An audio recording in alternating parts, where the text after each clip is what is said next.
June 18th, 2014, began like any other sweltering summer day in the quiet suburbs of Atlanta. The neighborhood where Vivian and Calvin Mercer lived was peaceful and familiar. Tree-lined streets, well-manicured lawns, and neighbors who had known each other for years. Children played freely in the parks, while adults exchanged friendly nods during evening strolls. The Mercers' home, a modest two-story brick house with a trimmed front yard and a silver sedan in the driveway, blended seamlessly into this picture of suburban normalcy. That morning, Vivian Mercer, a 36-year-old housewife, went about her usual routine. She prepared breakfast for her two children, 10-year-old Chloe and 7-year-old Noah. Her husband, Calvin, had already left for work early, as he always did, planting a quick kiss on Vivian's cheek before heading out. Everything felt ordinary, even comforting. Chloe was excited for summer camp, and Noah was getting ready for his swimming lesson. It was just another day, routine, structured, calm. But by nightfall, that peaceful world would unravel completely. Around 8 p.m., Vivian tucked her children in a bed, following the same bedtime schedule they always observed. Calvin was working late, which wasn't unusual. His job often demanded evening meetings with clients or attendance at networking events. Still, something about that night felt off. A sense of unease gnawed at Vivian's gut. She kept glancing at her phone, half expecting a call or a message. But the screen remained dark. Then, at 10:30 p.m., a sharp, unexpected knock echoed through the quiet house. Vivian opened the door to find two uniformed police officers standing solemnly on her porch. The moment she saw their expressions, serious, sorrowful, deliberate, her stomach dropped. "Mrs. Mercer?" One of them asked, meeting her eyes. She nodded slowly, heart pounding, already bracing for the worst. "We regret to inform you," the officer continued, "that Graham Mercer was found deceased in his home earlier this evening. We believe it may have been a robbery gone wrong." The words struck her like a blow. Graham Mercer, her father-in-law, dead. Vivian clutched the doorframe, her knees weakening. She struggled to process what she had just heard. Her mind refused to accept it. Graham had been a strong man, a retired police officer, fiercely independent. How could someone like him become a victim? The officers gently offered to step inside, but Vivian shook her head. She couldn't move. The phrases "dead" and "robbery" rang endlessly in her ears. Soon, the flashing lights of police cruisers drew the attention of curious neighbors. Windows slid open. Faces appeared behind curtains. In this safe, predictable neighborhood, tragedy felt foreign, almost impossible. Meanwhile, just 3 miles away, the crime scene at Graham Mercer's home was being meticulously examined. Blood had soaked into the carpet. The front door had been forced open. Furniture was overturned, drawers pulled out. On the surface, it looked like a chaotic home invasion.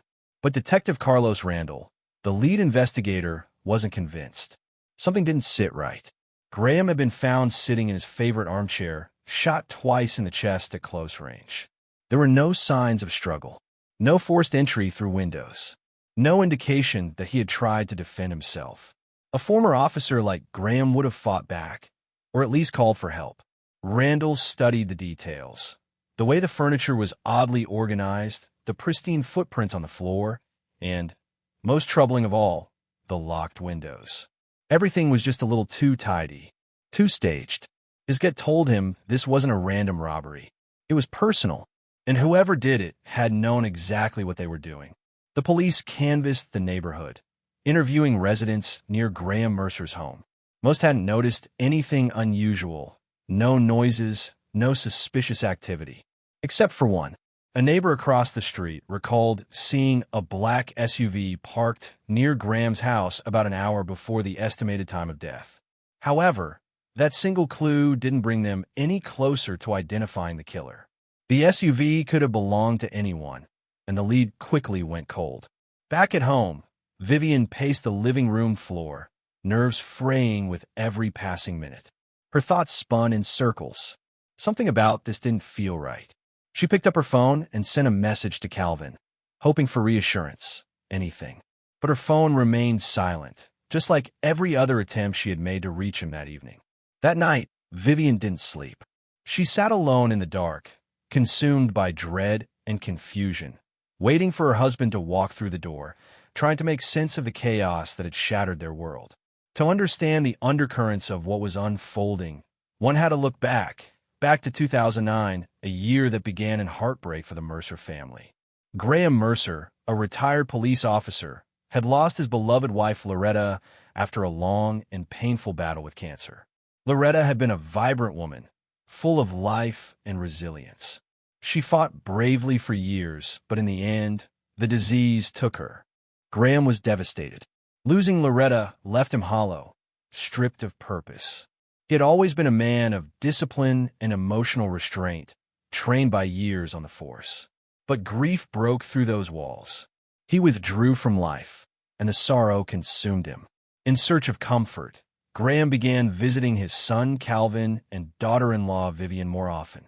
They lived only a few miles away, and Vivian always welcomed him warmly.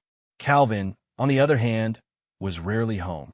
Caught up in building his real estate career, he was constantly networking, closing deals, and attending business dinners. Ambitious and driven, Calvin's success came at a cost, his time.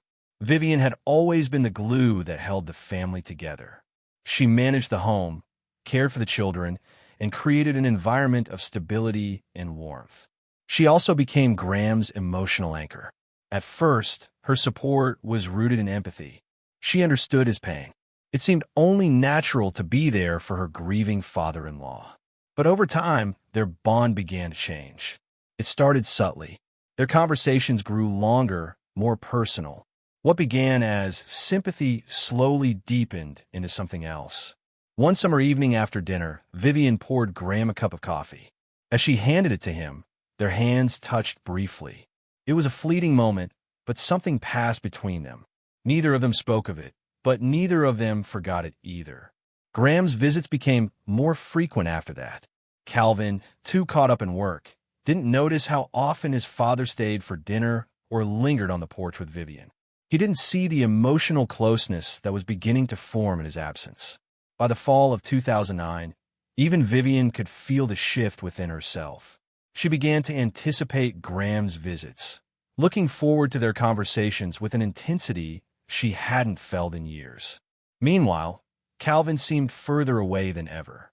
His endless meetings, his late nights, and the emotional distance he brought home left Vivian feeling increasingly isolated. Then came one October afternoon that changed everything. Graham had dropped by unannounced. Vivian, feeling particularly lonely that day, invited him in. They sat across from each other at the kitchen table, sharing stories about Loretta, grief, and how life had changed. Graham spoke with a raw honesty that Vivian hadn't heard in a long time. And she listened, not just as a daughter-in-law, but as someone aching for connection. When he stood to leave, Vivian walked him to the door. Their embrace lingered, just a second too long. She pulled away quickly, guilt already stirring in her chest. But the damage had been done. A spark had been lit, and neither of them could pretend otherwise. In the months that followed, their bond only deepened. What began as mutual grief had quietly evolved into emotional intimacy, something Vivian hadn't felt with Calvin in years. Deep down, she knew the lines had blurred. And once blurred, they're almost impossible to redraw. Vivian found herself increasingly drawn to Graham.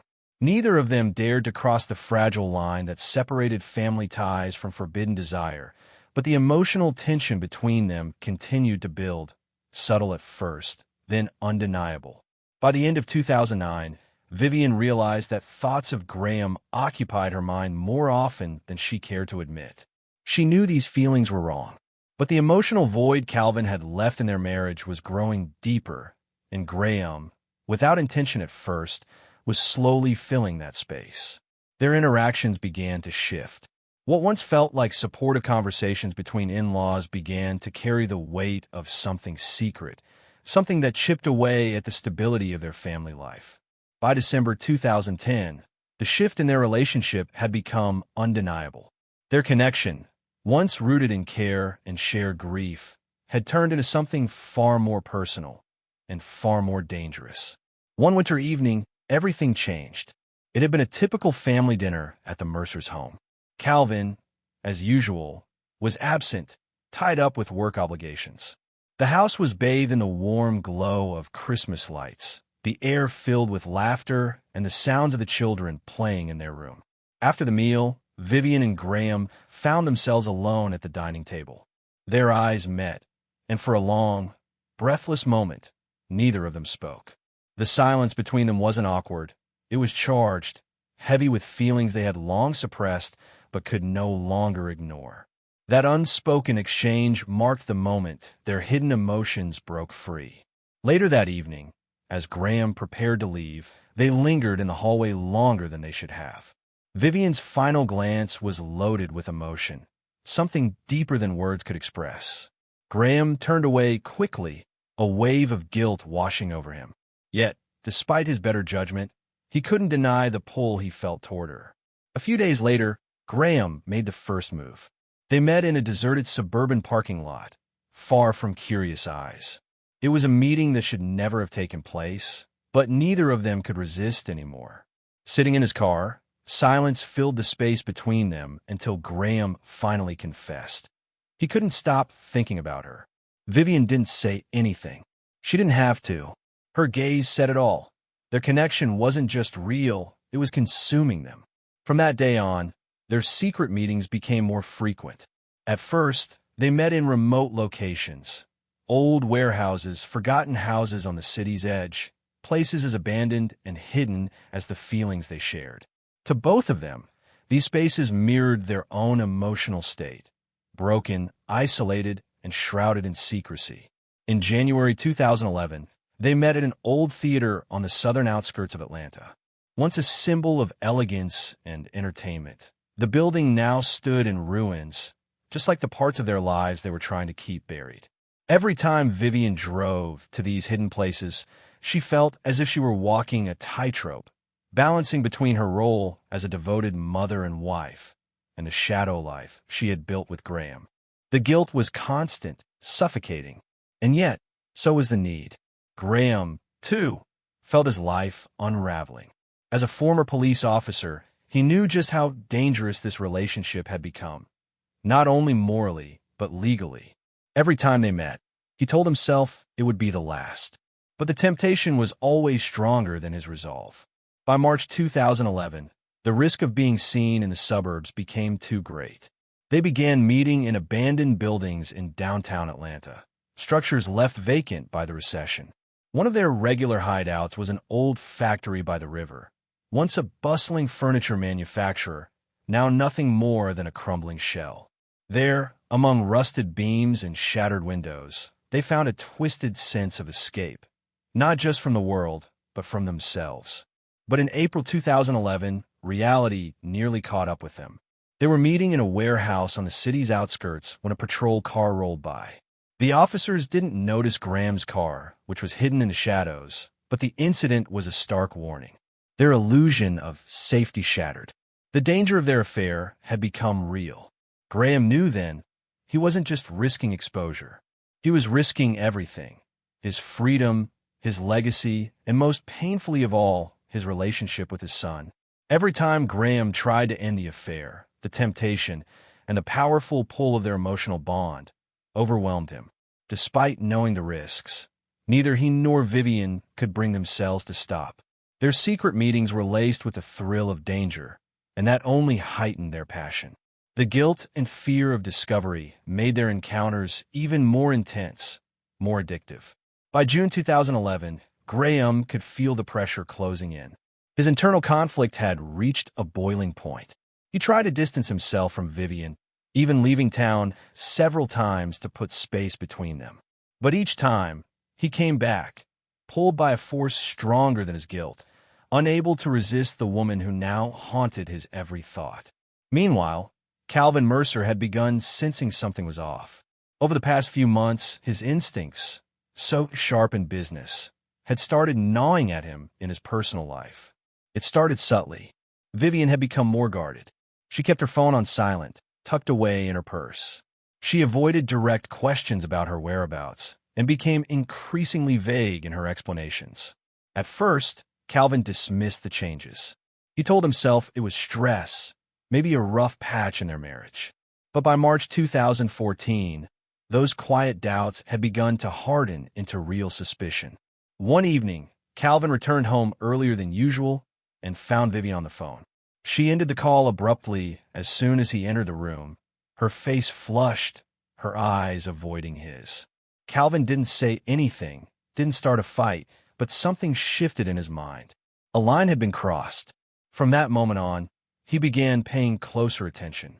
Vivian's absences grew more frequent and more unusual. She would leave without warning, claiming she needed to meet friends or run errands. Yet when she returned, she was often tense, sometimes irritable. When Calvin asked where she'd been, her answers were vague or defensive. Her behavior didn't match the woman he had once trusted completely. Then came the turning point. One afternoon in mid-March 2014, Vivian rushed out of the house and accidentally left her purse on the kitchen table. The moment the door shut behind her, Calvin's curiosity and rising anxiety got the better of him. He opened the purse and began a search. What he found shook him. At the very bottom was an old hotel key. It wasn't from their home, their car, or any property he knew of. His stomach turned. This key wasn't there by accident. Calvin, always calm and calculating, didn't confront Vivian right away. Instead, he slipped the key into his coat pocket and waited until the next morning. Then, he reached out to an old acquaintance, Sam Griffin, a retired police officer turned private investigator, known for his discretion and unmatched ability to uncover hidden truths. They met at a quiet cafe on the outskirts of Atlanta, a place where no one would recognize them. Calvin explained the situation carefully and handed over the key. Sam examined it and immediately frowned. "I know this type," he said. "It's from one of those old motels downtown, the kind of place people don't go for coffee or catch-up lunches." Calvin's heart sank. "If this is what I think it is," Sam continued, "we've got some digging to do. But it's going to take time." Calvin left the cafe with a weight pressing down on his chest. What once had been just suspicion was now turning into cold, suffocating fear. He began to see every one of Vivian's actions in a new light. Every step, every phone call, every sudden errand. He saw them now as part of something carefully orchestrated. A deception. From that point forward, Calvin started watching her closely. He noticed the times she slipped out early in the morning or late in the evening, always when she thought he was too busy with work to notice. Every absence was calculated, every move rehearsed. He also began picking up on the subtle changes. New clothes she hadn't mentioned, the way she'd suddenly change her phone password, or how she now took calls in another room, speaking in hushed tones. The more Calvin searched for answers, the fewer he found. And with every unanswered question, one terrifying thought began to form in his mind. What if the truth was worse than he imagined? Calvin could no longer think clearly. His mind had become a swirling storm of paranoia and dread. He struggled to focus at work. Every moment was haunted by thoughts of Vivian, where she was, what she was doing, and most of all, who she was with. His world felt like it was unraveling, and yet he couldn't do anything until he knew the truth. Meanwhile, Sam Griffin had quietly launched his investigation. The seasoned detective began checking local motels, matching Vivian's known whereabouts with specific dates. He meticulously tracked her movements, hoping to uncover who she had been meeting in secret. But for Calvin, the lack of immediate answers made everything worse. The not knowing was suffocating. It turned each day into a waking nightmare. By the end of March, however, Sam finally found something. He had uncovered motel records that aligned perfectly with the days Vivian had been running errands or meeting friends. The evidence wasn't circumstantial anymore. It was real, and it was damning. The truth was closing in, and Calvin knew he was about to face something he had feared more than anything. As the days passed, Calvin waited anxiously. Paranoia continued to gnaw at him. Every time Vivian left the house, his suspicions intensified. And yet, no matter how painful it became, he reminded himself not to act on impulse. If this was going where he thought it was, he needed proof and a clear head. Then, in early April, Sam called. There were updates. The voice on the other end of the line was calm, but serious. They agreed to meet at the same quiet cafe on the outskirts of Atlanta, just like before. Calvin arrived with a knot in his stomach, prepared for the worst. Sam handed him a thick envelope. Calvin opened it slowly, his fingers trembling. Inside were photographs, grainy but clear enough. In the first image, Vivian and Graham were captured entering an old motel on the edge of the city. Vivian appeared cautious, scanning her surroundings. Graham looked composed, even comfortable. Their movements were in sync, familiar. Every photo said what words couldn't. Calvin's chest tightened. A chill ran through his entire body. As he flipped through the photographs, he felt something inside him snap. It wasn't just an affair. It was betrayal from both sides.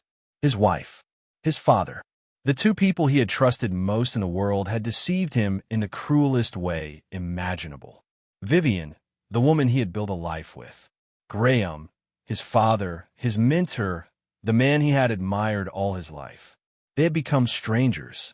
Calvin sat in silence, the photos spread out in front of him, his heart pounding. Rage surged through him like fire. But beneath that fury came something else, clarity. He knew he couldn't act rashly. An outburst would only cause more pain and possibly destroy any leverage he had. He needed to be smart. Sam suggested a discreet, careful approach. But Calvin already had a plan. He wouldn't confront them outright. Not yet. Instead, he would let their own fear undo them. If they had gone to such lengths to hide the affair, that meant they feared discovery. Now, he would use that fear as a weapon. Calvin began with Graham. He understood his father better than anyone. Graham was a man who needed control, a man trained to hide his emotions. So Calvin decided to let him believe the secret was still safe.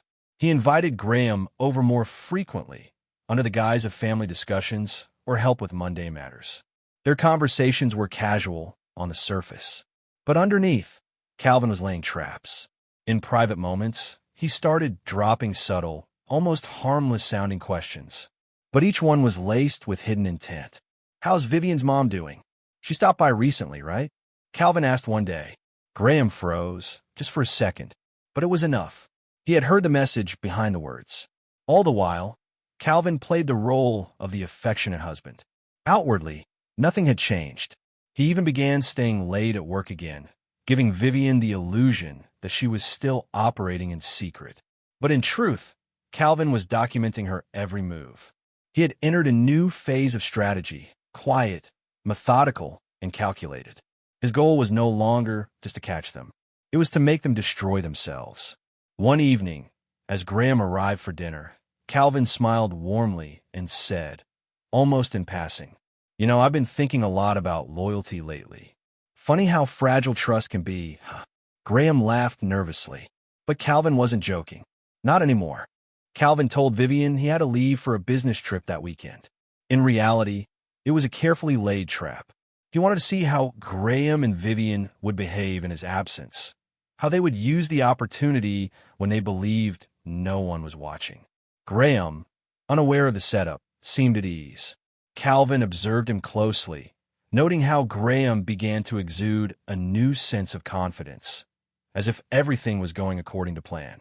And that was exactly what Calvin wanted him to believe. But while Graham relaxed, Calvin's paranoia only grew sharper. He became consumed by the need to monitor and control every move they made. He began recording Vivian's phone conversations, checking her emails, and even went so far as to install hidden cameras around the house. Anytime Vivian and Graham were alone, Calvin studied their interactions with unnerving precision, analyzing their conversations, their glances, their gestures. He wasn't just watching. He was hunting for weaknesses, waiting for the perfect moment to strike. By the end of April, Calvin was ready to move to the next phase of his revenge. His plan had evolved into a slow, deliberate strategy aimed not at immediate confrontation, but a complete psychological collapse. He would drive a wedge between Vivian and Graham, eroding the trust they'd built through secrecy, and let their own fear eat them from the inside. May 2014 marked the turning point. Calvin was no longer the betrayed husband. He had become a cold, calculating strategist. The pain was still there, but buried under layers of meticulous planning. In his mind, this was now a chess game, and he was the one moving every piece. Vivian and Graham were just players in a drama he directed. He began by subtly fueling their insecurities. He understood that their affair thrived in darkness, and any flicker of light, any hint that someone might know, would unravel them. Calvin's behavior became unervingly composed. He began dropping quiet, indirect remarks during conversations, harmless on the surface, but filled with hidden implications. These subtle cues created a false sense of security. Vivian and Graham began to believe he was still in the dark. But every smile, every word from Calvin was laced with quiet menace. He continued to play the role of the perfect husband and dutiful son. He invited Graham over for dinner. He spoke to Vivian with kindness. Everything appeared normal. But behind that calm facade was a performance so tightly orchestrated, it could have belonged on stage. In secret, Calvin had installed more hidden cameras in places he knew Vivian and Graham met, recording their voices, capturing every movement. These recordings were the final pieces of evidence, and he knew exactly when to use them. As May progressed, Calvin began steering the situation toward climax. He arranged a series of casual moments with Vivian where he carefully seeded guilt. One morning, as they sat at breakfast, he looked at her thoughtfully and said, "You've seemed distant lately, like something's weighing on you." Vivian forced a nervous laugh, brushing it off with a flimsy, "I'm just tired." But Calvin could see the truth in her eyes. Her fear was growing, and that gave him more power than any confession ever could.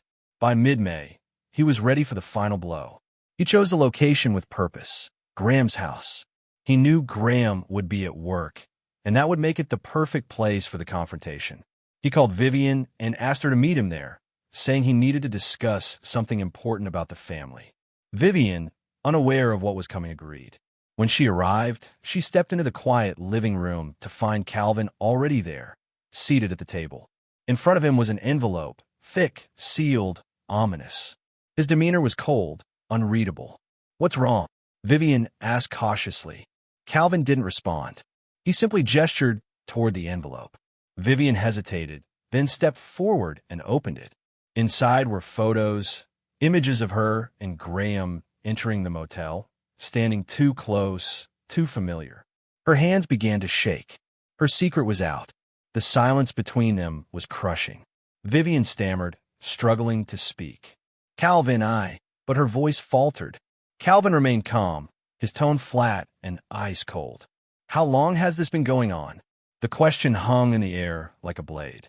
Realizing there was no escape, Vivian collapsed into tears.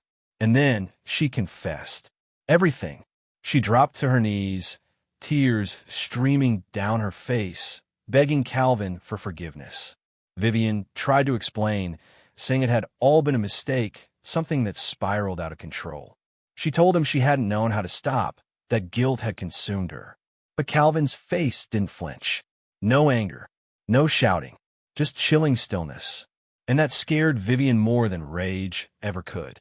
She had braced herself for screaming, for accusations, maybe even violence, but this cold detachment was worse. Far worse. "You think I didn't know?" Calvin said, his voice low and steady. "I've known everything from the beginning. I've watched your every move. Did you really believe you could hide this from me?" Vivian's heart sank. Her pleas faded into silence, met with nothing but the weight of Calvin's icy stare. He continued, methodically breaking her down with calm, measured words. He told her how he had monitored everything, every meeting, every message, every lie. He had been planning this moment, step by step, with the precision of a man consumed by betrayal. The realization hit her like a blow. He hadn't just found out. He had been watching all along, manipulating every move. And now, she was standing exactly where he had intended her to be. The helplessness crushed her. Having achieved the emotional effect he wanted, Calvin didn't continue. He stood up, slowly, his gaze unwavering. "Your life is in my hands now," he said coldly. The words sounded less like a threat and more like a sentence. Vivian, utterly broken, collapsed into silence. She stayed in the room, knowing that whatever life she had built had just been shattered beyond repair. Calvin, on the other hand, left Graham's house with a sense of grim satisfaction. His plan was taking form. Vivian was now under his control, and Graham, completely unaware, was about to face the same reckoning. But this was only the beginning. June 18th, 2014, began as a typical evening for Graham Mercer. He was preparing for another secret meeting with Vivian, thinking only of how to keep their affair hidden. He knew the risks. He had even begun to worry about how dangerous things were becoming. Still, he told himself they were safe, that no one suspected a thing. But Calvin had spent weeks setting the stage. He had created the illusion that his suspicions had vanished. He acted as though he had let things go, played the part of the oblivious husband. All of it was a carefully crafted lie. He knew Graham and Vivian would continue to meet. He was simply waiting for the perfect moment. By now, revenge had become Calvin's only focus. He had reached a chilling clarity. He would kill his father and make it look like a robbery gone wrong. Every detail had been planned, the weapon, the staging, the timing. He had rehearsed it all in his mind over and over. That night, Calvin put the plan into motion. Graham, expecting Vivian, was instead greeted by Calvin at his front door. The surprise was clear on Graham's face. He tensed up immediately, confused and unsettled by his son's unannounced visit. "Calvin," Graham asked, "what are you doing here?" But Calvin didn't answer. His silence was louder than any reply. He stepped forward slowly, face unreadable, eyes locked onto his father. Before Graham could say another word, Calvin pulled out a gun. 2 quick shots shattered the night. The first hit Graham in the chest, throwing him backward. The second struck as he was already collapsing, silencing him forever. The room grew quiet, the echo of gunfire fading into heavy, final stillness. Calvin stood motionless, staring at the lifeless body of the man who had betrayed him. There was no satisfaction, no relief, just a cold, hollow emptiness. He had expected something, vindication perhaps, but what he felt was darker, emptier. Still, there was no time to reflect. He moved swiftly, following the steps he had rehearsed so many times.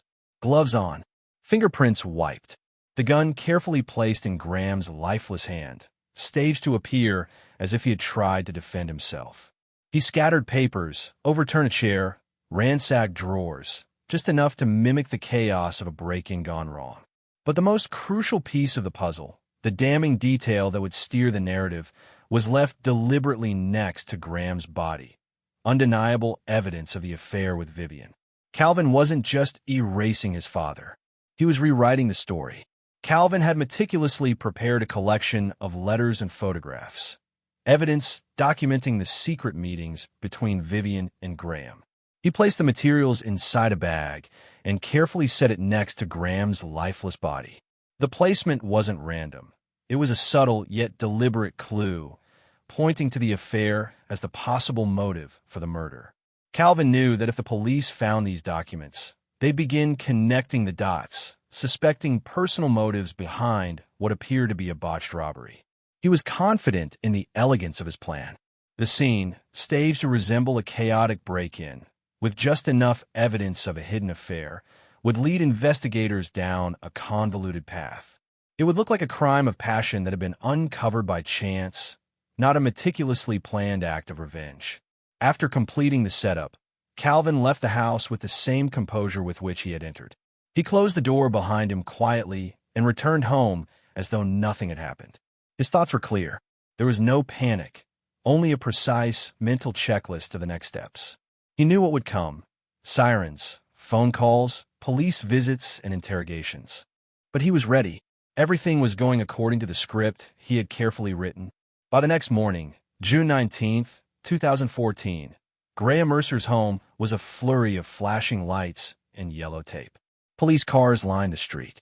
Neighbors peeked through their windows in shock, whispering to each other in disbelief. A brutal murder in their quiet suburb? It was unthinkable. News of Graham's death spread across Atlanta quickly. Friends and former colleagues were stunned. Graham Mercer, a retired police officer who once knew the ins and outs of crime, had been found dead in what looked like a robbery gone wrong. The story stunned the community. Detectives arrived and began combing through the scene.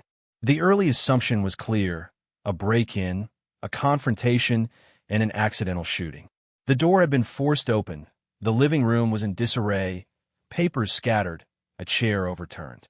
It screamed of a sloppy, panicked robbery. But not everyone was convinced.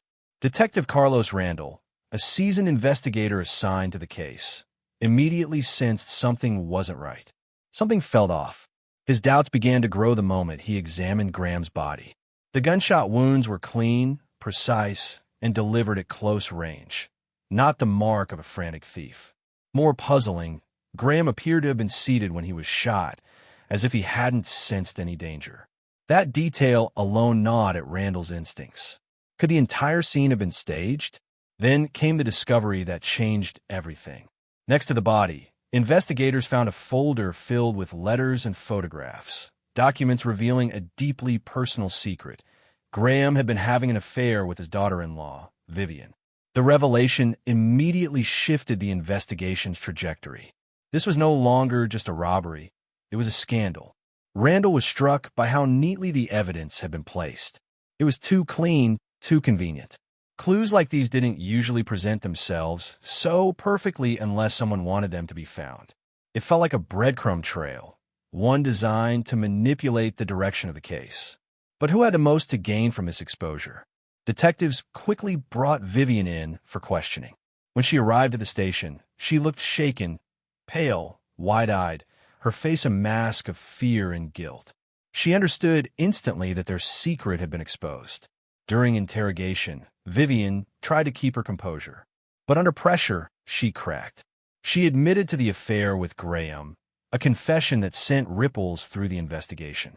However, she vehemently denied any involvement in the murder itself. Though her confession offered clarity about motive, it also raised more questions. If she didn't kill Graham, then who did? All eyes turned to Calvin Mercer. He had every reason to act, betrayed by his wife and his father, two people he once trusted above all. Revenge would be a powerful motive. But when investigators spoke with him, they were left uneasy. Calvin didn't behave like a man mourning the sudden, violent death of his father. Instead, he appeared calm, too calm, and that, more than anything, made Detective Randall suspicious. When Calvin was brought in for questioning, he remained remarkably composed. His demeanor was calm, restrained, as if nothing unusual had happened. He answered every question clearly and confidently, providing an alibi for the time of the murder. He claimed he had been at home, working on business-related tasks. But his story had one major flaw: no one could verify his whereabouts that evening. Meanwhile, Detective Carlos Randall and his team began uncovering troubling inconsistencies at the crime scene. At first glance, it appeared chaotic, papers scattered, furniture overturned. But a closer inspection revealed something far more deliberate. The scene had been staged, and it had been done too carefully. One major red flag was the gun found near Graham Mercer's body. Tests showed no gunpowder residue on his hands, strongly suggesting he hadn't fired the weapon at all. That alone called into question the self-defense theory the scene had been trying to suggest. The investigators also took a hard look at the letters and photographs found near the body, documents that exposed Graham's affair with his daughter-in-law, Vivian. While compelling, these items seemed almost too conveniently placed. Randall's instincts told him they were planted to push the investigation toward a personal motive. And whoever had done it clearly underestimated the experience and scrutiny of his team. Calvin's calculated calm began to seem less like grief and more like performance. Everything about his behavior felt rehearsed, as if he were sticking to a script. Despite the mounting suspicion, however, the police still lacked hard evidence. Everything they had was circumstantial, just enough to raise eyebrows, but not enough to hold up in court. By the end of June 2014, it became increasingly clear that Calvin had masterfully concealed his involvement. His methodical planning, his emotional detachment, and his manipulation of the evidence had made him nearly untouchable. But Randall wasn't about to give up. He continued monitoring Calvin, waiting for the smallest misstep. He knew that even the most carefully orchestrated crimes always had a weak point. And in July 2014, that moment finally arrived. Calvin had seemed almost invincible, his plan executed with surgical precision. Yet, during another sweep of Calvin's home, a detective stumbled upon what seemed like an insignificant detail, a pair of old work gloves tucked away in the garage. At first, the gloves didn't raise much suspicion, but protocol demanded that everything be processed, and so the team sent them for forensic analysis. That decision would change everything. Microscopic traces of gunpowder were found embedded in the fabric, residue that matched the chemical composition of what was discovered at the crime scene. It was faint, nearly undetectable, but it was enough. The gloves were the missing link. They placed Calvin directly at the scene, holding the weapon that had ended his father's life. When the discovery was presented to Calvin, he was visibly shaken. He had been so meticulous, so confident that he had erased all traces. But this tiny oversight, a single pair of gloves, had unraveled it all. On July 15, 2014, Calvin Mercer was arrested at his home. As officers placed the handcuffs around his wrists, his carefully maintained facade began to crack. His expression remained stoic, but his eyes betrayed him. Panic had set in. The web he had spun was collapsing. Neighbors watched from their porches, stunned.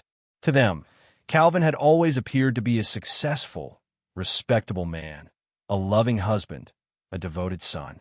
The news of his arrest sent shockwaves through the community. As the trial unfolded, even more disturbing revelations came to light. Prosecutors presented forensic evidence, the glove analysis, and surveillance recordings Calvin had secretly made of Vivian and Graham. But what truly stunned the courtroom was the depth of Calvin's psychological manipulation.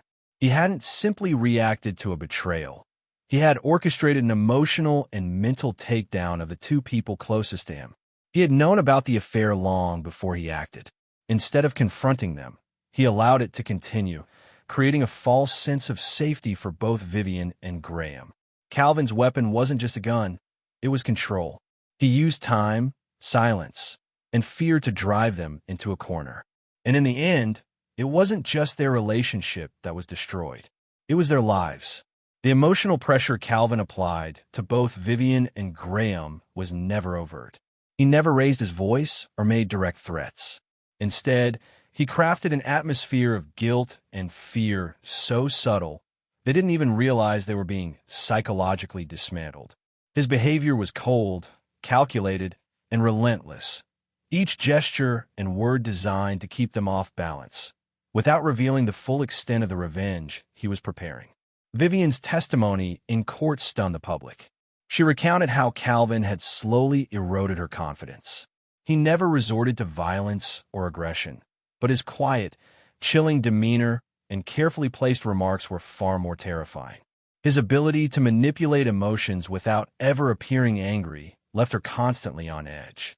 He kept her in a state of psychological paralysis, unable to see just how far into his trap she had already fallen. But the most damning moment of the trial came when prosecutors presented hidden camera footage, videos Calvin had secretly recorded from Graham's home. The courtroom sat in silence as the screen showed Calvin monitoring his victims, recording every detail of their interactions. It wasn't just surveillance. It was strategy. In some clips, Calvin was seen speaking to himself, outlining his plan step by step as if conducting a chess match. He described his father and wife's actions with icy detachment, analyzing their movements and reactions, tweaking his approach like a puppeteer adjusting strings. The footage didn't just confirm his involvement in the murder. It revealed how deeply and deliberately he had manipulated everyone around him. Even the presiding judge was shaken. After hearing the arguments and reviewing the evidence, he remarked that he had never encountered such a degree of cold calculation and emotional manipulation in his entire legal career. By July 20th, 2014, Calvin Mercer was formally charged with first-degree murder. The prosecution announced that he would face life imprisonment without the possibility of parole. The man who had believed himself untouchable, whose intricate plot was meant to shield him from accountability, was finally facing justice. The trial, which began in August 2014, quickly became a media spectacle. In Atlanta and across the country, headlines buzzed with the shocking downfall of a man once viewed as respectable and polished. To the outside world, Calvin had been a successful professional, a loving husband, and a devoted son. Now, he was being portrayed as a cold-blooded killer who had murdered his own father. Calvin played his part to perfection. He walked into the courtroom with the calm composure of an actor taking the stage. His posture was confident, his expressions controlled. To the public, he was the betrayed husband, stoic, quiet, and dignified in the face of immense pain. Reporters couldn't get enough. Photos of him in court filled newspapers, accompanied by headlines calling him the face of heartbreak and the silent sufferer. It almost worked. For a moment, it seemed like the jury and the public were leaning toward his side. They wanted to believe him, to believe that he was the victim in this twisted story of betrayal. But Detective Carlos Randall wasn't fooled. From the beginning, he and his team had seen through the act. Day by day, piece by piece, they presented the evidence that would destroy Calvin's carefully crafted image. The courtroom heard about the gunpowder residue found on Calvin's gloves. They reviewed the letters and photographs planted near Graham's body. And then came the most shocking evidence of all, the video footage. The tapes Calvin had created for his own reassurance became the very tools of his undoing. In the footage, Calvin detailed every move. He discussed various outcomes, weighed risks, and evaluated the psychological toll on his victims. His voice was eerily calm as he outlined how he would lead them to destroy each other, while he stayed safely in the shadows. Witness after witness took the stand. Close friends and colleagues spoke of Calvin's strange behavior in the months before the murder. Some mentioned his increasingly controlling nature. Others recalled cryptic comments about Vivian's loyalty, though he had never made any direct accusations. But the most heart-wrenching moment came when Vivian testified again. She looked visibly broken. Her eyes were hollow, her expression a mask of trauma.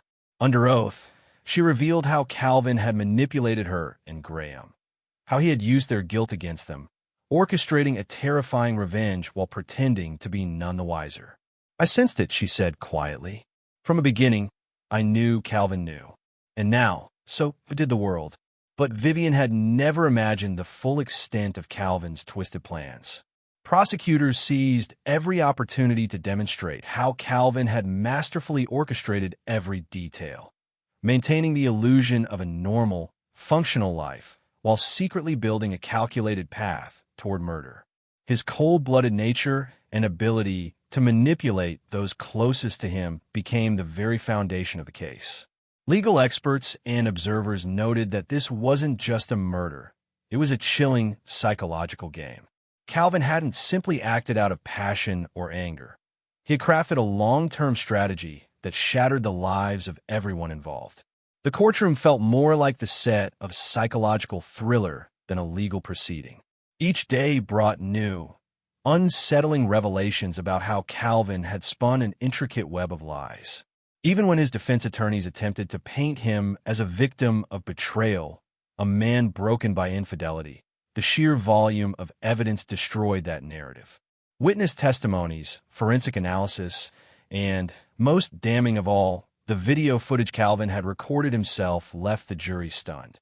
The final blow came during the testimony of Detective Carlos Randall. With unwavering precision, Randall revealed the full scope of Calvin's manipulations. He walked the jury through every critical detail: how Calvin had staged the robbery, how he had used his deep understanding of psychology to make Vivian and Graham believe they were safe. But the most critical revelation was this: Calvin had always intended to punish them. Every action, every move in the months leading up to the murder had been part of a larger, calculated plan to create the perfect crime. In mid-September 2014, the jury delivered their verdict. Calvin Mercer was found guilty of first-degree murder and sentenced to life in prison without the possibility of parole. For those who followed the case, it was more than a verdict. It was a chilling reminder of how one man could manipulate an entire reality, turning the people closest to him into unwitting pawns in his own twisted game. Calvin, who had remained cold and composed throughout the trial, now sat in a prison cell. His games, his mind tricks, and his ability to control others had lost all power within the confines of concrete walls and steel bars. But the damage he left behind was irreparable. Vivian, who had endured the trial, the brutal public scrutiny, and the soul-crushing realization that her husband had used her weaknesses and her affair as fuel for his revenge, knew she could no longer stay in Atlanta. The city that once represented her peaceful family life had become a graveyard of memories and guilt.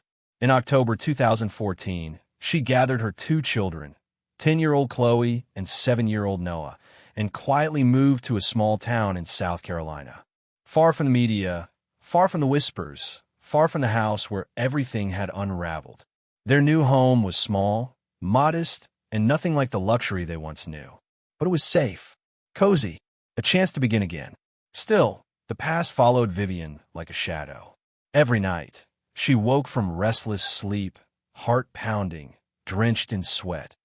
Haunted by the courtroom, Calvin's cold, emotionless face, and the realization that she had been nothing more than a piece in his monstrous plan. He hadn't loved her, not really. She was a tool, a weapon he used to strike at his own father. Vivian tried to hold it together for her children. She walked Chloe to school, helped Noah with his reading, smiled when she could, and pretended to be fine. But the children felt it too. The weight of it all. Chloe began having nightmares, her young face twisted in silent cries. Noah became quiet, withdrawn, his laughter a distant memory. They had seen too much, heard too much, and the trauma had taken root. Vivian struggled with guilt, replaying every decision that had led them here. She asked herself again and again, what if she hadn't given in to temptation? What if she had made different choices? She knew that the affair had been a mistake. But more than that, she now understood it had been the spark that ignited a devastating chain of events. Still, beneath her guilt, another truth remained. She had been manipulated from the beginning. Calvin had controlled everything. He had never acted out of pain, only power.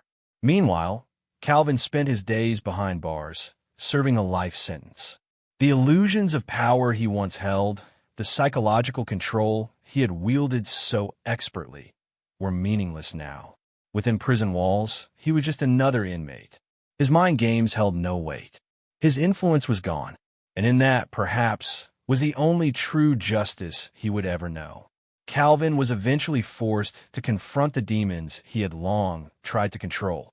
With his manipulation exposed and his world in ruins, he realized the bitter truth. His so-called victory had been hollow.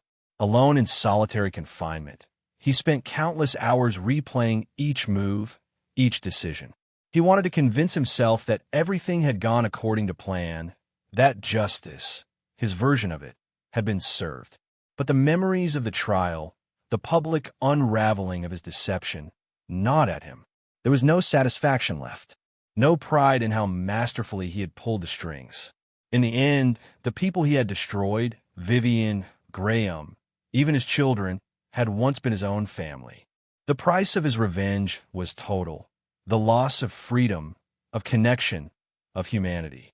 The tragedy that unfolded in June 2014 left a scar that time could not heal. Despite her efforts to rebuild, Vivian remained haunted by the past. And for her children, who had witnessed the collapse of their family, the trauma was etched into their memories. The life they once knew had been shattered beyond repair, leaving behind only fragments that could never be made whole again.